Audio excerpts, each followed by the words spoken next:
ভারতের মুখ্য নির্বাচন কমিশনার জ্ঞানেশ কুমার গতকাল দিল্লিতে পশ্চিমবঙ্গ বিধানসভা নির্বাচনের দিন ঘোষণা করেছেন। ঘোষণামতে রাজ্যে 2 দফায় আগামী 23 ও 29 এপ্রিল ভোট গ্রহণ অনুষ্ঠিত হবে এবং 4 মে হবে ভোট গণনা। এই প্রেক্ষিতে সোমবার পশ্চিম বর্ধমান জেলার জেলা শাসক এস পুন্নাবালাম সভাপতিত্বে একটি সর্বদলীয় বৈঠক অনুষ্ঠিত হয়। বৈঠকে জেলার সমস্ত স্বীকৃত রাজনৈতিক দলের প্রতিনিধিরা উপস্থিত ছিলেন। এছাড়াও উপস্থিত ছিলেন আসানসোল, দুর্গাপুর পুলিশ কমিশনারেটের পুলিশ কমিশনার সুনীল কুমার চৌধুরী, মহকুমা শাসক বিশ্বজিৎ ভট্টাচার্য সহ প্রশাসনের অন্যান্য শীর্ষ আধিকারিকরা। বৈঠকের পর তৃণমূল কংগ্রেসের প্রতিনিধি আকাশ মুখার্জি বলেন, মুখ্য নির্বাচন কমিশনার পশ্চিমবঙ্গের নির্বাচনের দিন ঘোষণা করলেও এখনও পর্যন্ত চূড়ান্ত ভোটার তালিকা প্রকাশ করা হয়নি।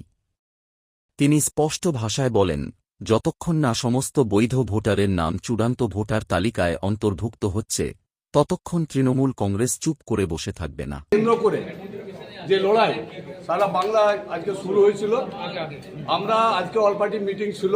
আপনারা জানেন কালকে ইলেকশনের ডেট ঘোষণা হয়ে গেছে। তো আমরা আমাদের যেটা মূল বক্তব্য ছিল, আজকে আমরা যেটা বলে এসেছি ডিএম সাহেবকে এবং সমস্ত যারা নির্বাচনের আধিকারিক ছিলেন তাদের সামনে, আমরা আমাদের অল ইন্ডিয়া তৃণমূল কংগ্রেস কমিটির পক্ষ থেকে আমাদের দলগত অবস্থান পরিষ্কার।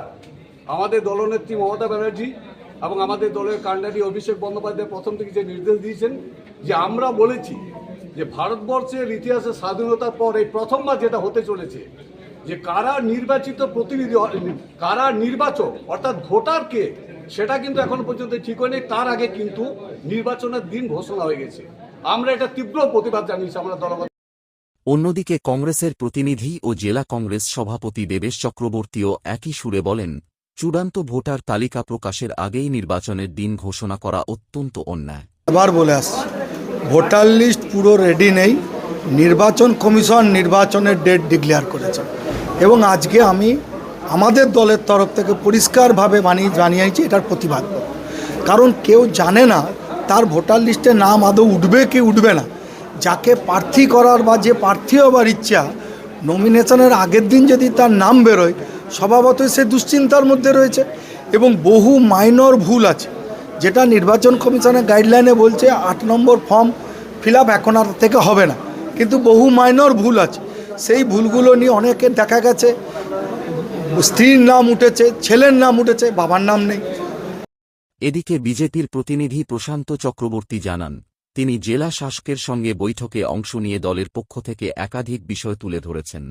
ঘোষণা হয়েছে এবং কত অক্সিলারি বুথ হবে, 84টা বুথ আমাদের অক্সিলারি হচ্ছে জেলাতে, এবং অ্যাডজুডিকেশনের বাদ দিয়ে আমাদের টোটাল 18 লক্ষের উপরে জেলার ভোটার হলো। সেই সব লিস্টগুলো দিল। কিছু আরও চেঞ্জ হলেন বারাবণী এবং রানীগঞ্জে, সেইটাও তাদের সঙ্গে আর যে পরিচয় হলো এসব, এবং বাকি কিছু নিয়মকানুন আছে এখন হোর্ডিং রাখার ক্ষেত্রে, ব্যানার লাগানোর ক্ষেত্রে, সেই নিয়মাবলী ডিএম সাহেব, ডিইও সাহেব সেগুলো আমাদের সামনে রাখলেন এবং যথারীতি আমরা পলিটিক্যাল দল থেকে বিভিন্ন কোশ্চেন রেখেছি, সেগুলো নিয়ে আলোচনা হবে।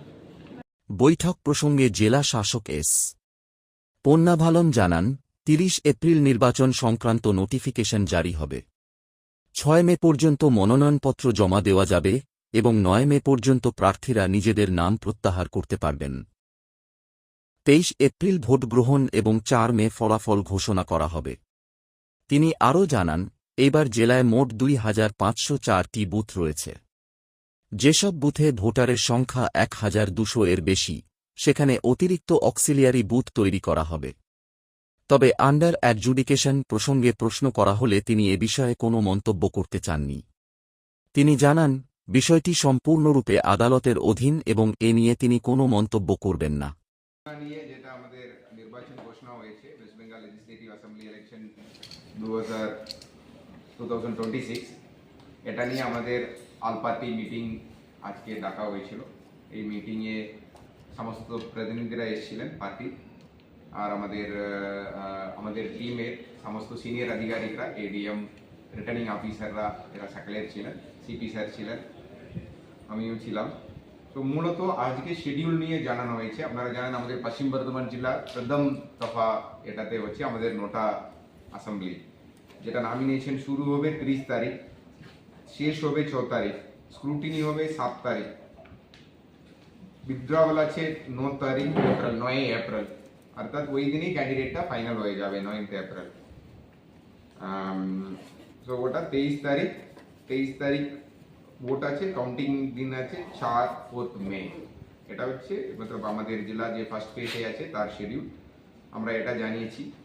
আর এইবার যেটা আমাদের বুথের সংখ্যা এখন আছে 2504 নটা বিধানসভা মিলিয়ে, এটা কমিশন নির্দেশ, ইলেকশন কমিশন নির্দেশ অনুযায়ী যেটা 1200-এর উপরে যেগুলো বুথ থাকবে ওখানে অ্যাক্সিলারি পোলিং স্টেশন করা হবে, অর্থাৎ ওখানে আর একটা পাশে একটা রুম থাকবে, ওখানে কিছু ভোটাররা ভোট দেবেন, এটা ভোটারদের সুবিধার জন্য।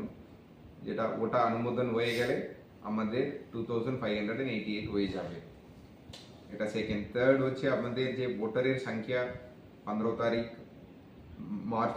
মার্চ যেটা আসান মার্চ 15 যেটা আছে 18,88,000 যেটা আমাদের আছে।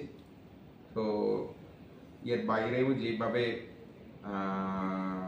অনারেবল সুপ্রিম কোর্ট অর্ডার অনুযায়ী অনারেবল হাইকোর্টের মনিটরিংয়ে যেভাবে সাপ্লিমেন্টারি লিস্ট বেরোবে ওটা এর সঙ্গে অ্যাড হবে। আরও যারা এখন আপিল করেছেন, যেটা 28 তারিখ লিস্টে ডিলিট হয়েছে বলে আপিল করেছেন আর নতুন করে ফর্ম 6 দিয়েছে, এদের নামও মতলব যেভাবে ইসিআই নির্দেশ দেবে, অনারেবল সুপ্রিম কোর্ট নির্দেশ দেবে ওইভাবে অ্যাড হবে। আমাদের ইলেকশনের যাবতীয় যেটা প্রস্তুতি কাজ অলরেডি হয়ে গেছে, ওটাই আমরা পলিটিক্যাল পার্টিকে জানিয়ে দেওয়া হয়েছে। আমাদের সমস্ত যেটা টিম, আমাদের টিম যেটা আমাদের ইনফ্রাস্ট্রাকচার সবগুলো প্রস্তুত আছে নির্বাচনের জন্য। ধন্যবাদ।